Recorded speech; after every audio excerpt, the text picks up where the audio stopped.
This is kind of neat. So I had a chance to go to Playland 707 over the weekend. I was there specifically the 4th of January, 2020. Yay. I want to go there because it doesn't seem like there's a lot of content on there. No one's really talking about this field. I've known of its existence for maybe a year. I've known about this field when I first sort of stumbled onto it online. I wanted to check it out. If you do a YouTube search for Playland 707, you're really not going to see anything. I think currently, today's date is the 8th of January 2020. I think there is one Airsoft video from like 6 or 8 months ago, but it's gameplay. It's not, this is the field, this is the layout, etc., etc. So I wanted to do a field review for Playland 707.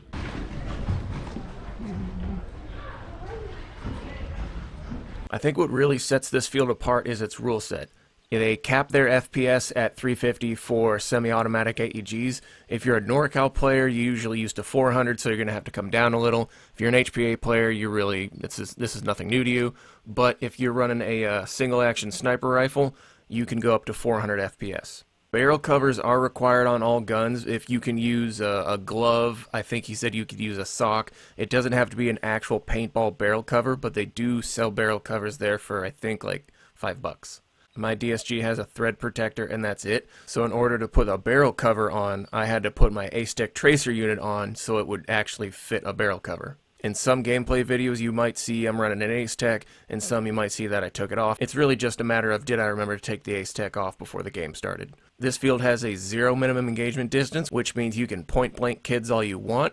I love that. I hate the MED. I generally don't play at fields with an MED. Bang kills are optional. They just ask that you be nice and be polite and courteous to smaller and newer players, which I like. I like that rule.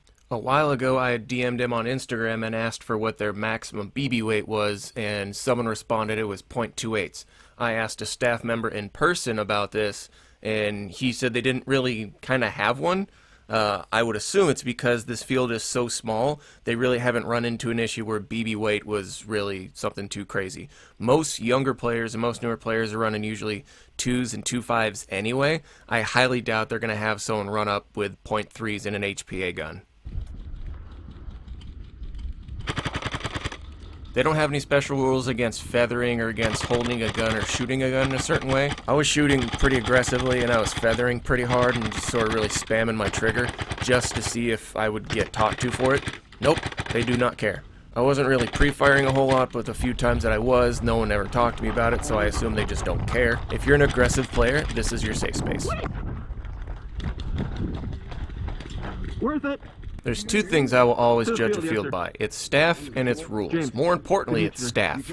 The Playland 707 staff is top-notch, some of the best you're going to see around.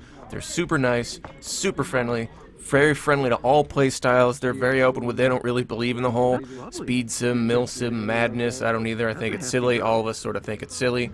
But what they do like is that they can have players show up, play with their rule set, no MEDs, and no crazy rule set, and everyone gets along just fine because there's transparency, there's accountability with themselves and their players. It's just a great airsoft field to go to. If you've been to a few airsoft fields in your life, you know that not all airsoft staff members are the greatest human beings. You know that they're kind of toxic, and they're the reason that that field has whatever reputation that field has.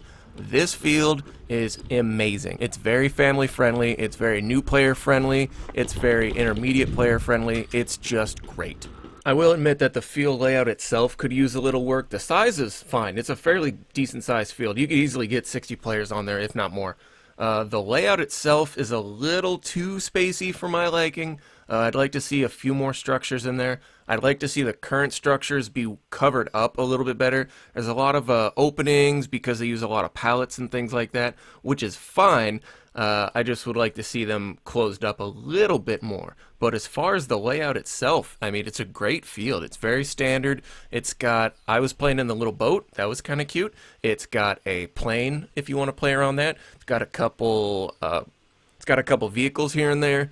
The interesting thing about the field is that for the most part, it's a livestock stable for a county fair. So the staging areas are actually stalls if you look closely enough if you're not too much of a city kid. The paintball fields themselves are the actual livestock circle. That's why the fields aren't really weatherproofed and why it floods so easily, because it's literally just a giant dirt field. You definitely want to check out what the weather is going to be and what the weather has been, because I was wearing cleats and I should have probably wore some sort of rain boot. They have Tippmann HPA rental rifles, with the tanks that screw in, which were interesting. I assume they have that because Tippmann's an established brand in paintball anyway, so it's kind of no shocker there. If you have your own gear, it is $15 for an hour, $20 for 3 hours, which is what I did, and $30 for all day. And they have on-site air fills for $5 all-day air. I don't recall seeing any wall outlets available to the general public, but if you need your batteries charged and you brought your charger, they will plug it in inside of the desk area. And that's it. Ta-da! If you want to help me out, like, comment, and subscribe to everything that I do. That would be great for me. Yay! I'm going to have some more videos on Playland 707, and I plan on coming back at some point, and I'm going to bring friends. Stay tuned. Caber, who the f*** are you, nerd?